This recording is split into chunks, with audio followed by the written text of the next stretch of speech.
Hey, what's up guys, it's Unleashed here today, and we are back with another video on Sonic Frontiers. And that's right, you read that title correctly. I firmly believe that Sonic Frontiers could be the best Sonic soundtrack to date. Oh wait, that came out wrong actually. Sonic Frontiers could have the best Sonic soundtrack to date. Why do I think that, you may be asking? Well, let's discuss that in today's video. So, without any further ado, ladies and gentlemen, boys and girls, let's discuss the topic at hand. So, the composer for Sonic Frontiers' soundtrack is the legend himself, Tomoya Ohtani. Ohtani first composed a Sonic game back in 2006 with Sonic 06. It's no secret that Sonic 06, while the soundtrack was amazing, it was kind of a different style for Sonic because usually Sonic was all about rock and everything, but when Sonic 06 came around, it was kind of more orchestral than rock. Don't get me wrong, there were still some rock songs in there such as Flame Core or even Wave Ocean The Inlet, but nevertheless, as a whole, Sonic 06 was more orchestral than anything. And Ohtani's orchestral style was made even more prevalent in Sonic Unleashed, where there were barely any rock songs in that game. It's more atmospheric and orchestral. Now, where am I going with this? Well, in the year 2010, we got the game Sonic Colors, and obviously the start of the meta era.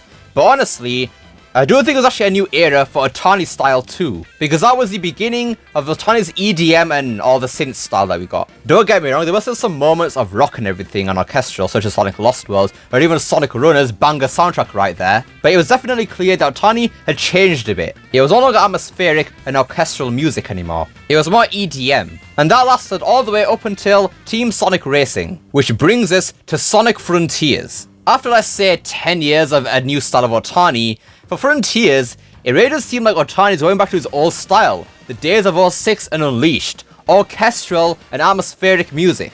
No more EDM or anything like that, no synths, but actual instruments. And it is just amazing to listen to. For starters, we'll talk about the vocal themes of Sonic Frontiers, beginning with I'm Here, the main theme of Sonic Frontiers. At the first listen to I'm Here, not gonna lie, I was kind of just alright with it. I didn't think it was anything amazing or anything like that. I thought it was just okay. But after listening to it a lot more, I finally turned to the light. I'm Here is an absolute banger. For starters, the instrumentation. The way it just starts out with the piano, seeming that's going to be a quite sad and atmospheric track, but then it just transitions into that guitar, like, my god, that was amazing to listen to. It gave me a lot of vibes from Never Turn Back from Shadow the Hedgehog, because in that song, it starts out with a nice piano, then transitions into a guitar. And in both cases, it works extremely well. I'm Here is a very thematically accurate track for the game, which is very much helped by its lyrics. Looking at the first verse right here, follow me, I'm standing on the border of everything. Listen close, can you hear the spirit sing lost messages of long ago? Now in Sonic Frontiers, we know that the Starfall Islands have loads of ruins on them, and all these ruins have something to do with some sort of ancient civilization, which is why this opening verse works really well for Sonic Frontiers. From these last three lines, there's definitely some sort of mystery that needs to be worked out here. And of course, mystery is a theme in Sonic Frontiers, as stated many times by Takashi Iizuka. But even these first two lines, follow me, I'm standing on the border of everything,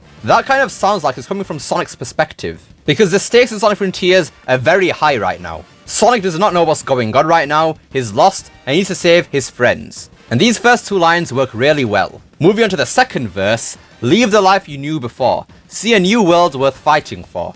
Find the truth of who I'm meant to become, another path I must now walk on. This sounds like it's relating to the Starfall Islands, for the first two lines anyways. It sounds like Sonic is having to leave the life he knew before to actually save the Starfall Islands and find out what's going on here. Because we know that from cyberspace, Sonic has miraculously ended up on the Starfall Islands. And right now, it doesn't seem like there's any way back, except for that one voice that's giving Sonic some sort of direction here. So Sonic now has a new mission, to save the Starfall Islands. And then for the last two lines, find the truth of who I'm meant to become, another path I must now walk on. That to me, sounds like Sonic's having to corroborate that with himself now, saying that yes, it doesn't look like there's any way back, but now he has a new mission to do. Find out what's going on here and save his friends. Right, moving on to the chorus, I'm pretty sure. I'm here, reaching far across these new frontiers. Hahaha, funny. With my life, I fight this fear.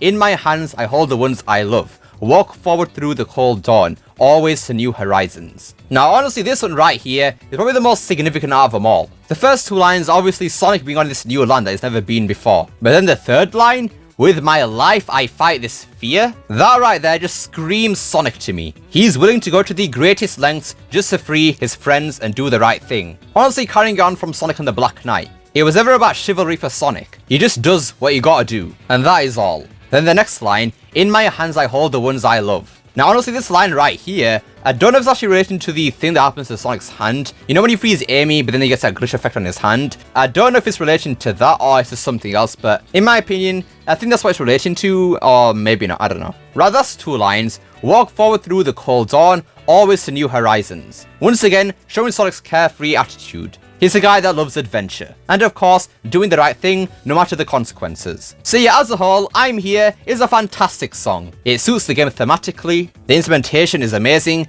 and even the singer sounds absolutely brilliant, man. They do a great job. Right, moving on to the ending theme, Vandalize. This is where things get a bit weird, not going to lie. The song on its own is a pretty good song, I'm not even going to lie. I kind of like it. The instrumentation is nice, vocals are great, but it's when it comes to the lyrics that a bit weird. Now obviously, this is going to be the ending theme, so we don't really have the context for this song, but right now, these lyrics don't really seem that relevant to the game at all. It does seem like some generic love song. I mean, just looking at these lyrics, time that you killed, you promised to help me rebuild, feels like you planned it, took us for granted. That just sounds like some random love song, not really an ending theme for a Sonic game. I mean, to be fair, in Sonic's Story and Sonic 06, we did get Sweet Dreams, so I don't know. But yeah, I can't really get much from Vandalize's lyrics because, yeah, I don't really know the context for it. But just looking at these lyrics right now though, it does seem like Sonic Frontiers is going to have quite a sad and impactful ending. Maybe the song will come from the perspective of Sage, because there's no way Sonic would be thinking all these things, so maybe Sage? I doubt it's coming from Amy, Tails, or Knuckles, or even Eggman, because none of these really sound like their character. I mean, maybe Amy, but maybe even that's a bit of a stretch, so it could be coming from the perspective of Sage. Maybe that. But yeah, as a whole, Vandalize is a good song. I don't really think it fits thematically for Sonic Frontiers, but once again, we don't really know the context for it yet. So maybe when we do actually see that ending, it will actually work for the game. Not too sure. But yeah, I do think I prefer I'm Here to Vandalize right now, and probably that's a controversial opinion, so yay. Right, moving on from the vocal themes is just the music in general in Sonic Frontiers. Starting with the island music, more specifically Chronos Island. Chronos Island's music is just absolutely beautiful. That piano, man, that damn piano is just on point. The violins is, oh my god, it's amazing. So far for me, this is where Sonic Frontiers' music is peaking for me right now. Just that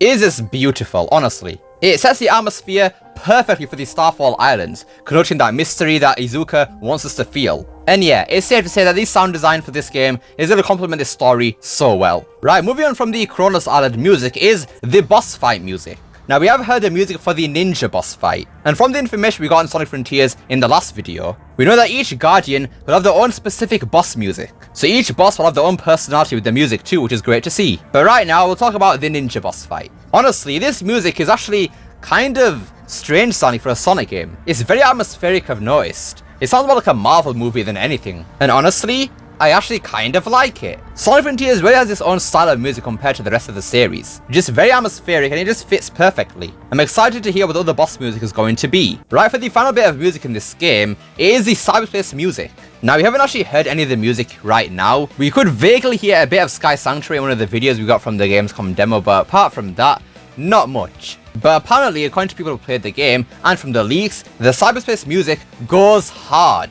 This is where the typical Sonic music is going to be, which does make a lot of sense because cyberspace is just kind of the regular Sonic style gameplay that we're used to. So to have some typical Sonic music in there as well, that is genius. In Sky Sanctuary as well, there's also a vocal theme in it, so cyberspace is going to be a mix of vocal and just regular Sonic music. Kind of like Sonic Forces, which honestly isn't a bad thing. We can have the Forces style in there because we have lots more variety in the soundtrack already. We have the Chronos Island pianos and everything, we have the atmospheric boss music, then we have the vocal themes too. This soundtrack is going to be amazing. I can already tell you that much. The variety here is insane, Otani is an absolute legend, and yeah, what we've heard so far is amazing, and I very much look forward to hearing even more. Anyways, that about does it for today's video. So yes, I firmly believe that Sonic Frontiers could have the best Sonic soundtrack to date, even outdoing the likes of Sonic Unleashed 06, and even Black Knight. But what do you guys think of this topic? Do you think that Sonic Frontiers could have the best Sonic soundtrack in the series, or the opposite? Let me know down below. Love to see what you guys have to say. I hope you enjoyed this video. Don't forget to like, share, subscribe, especially that last one. Don't forget to become unleashed. Remember that join button down below. And remember, it's not necessary. And I'll see you all next time. Peace!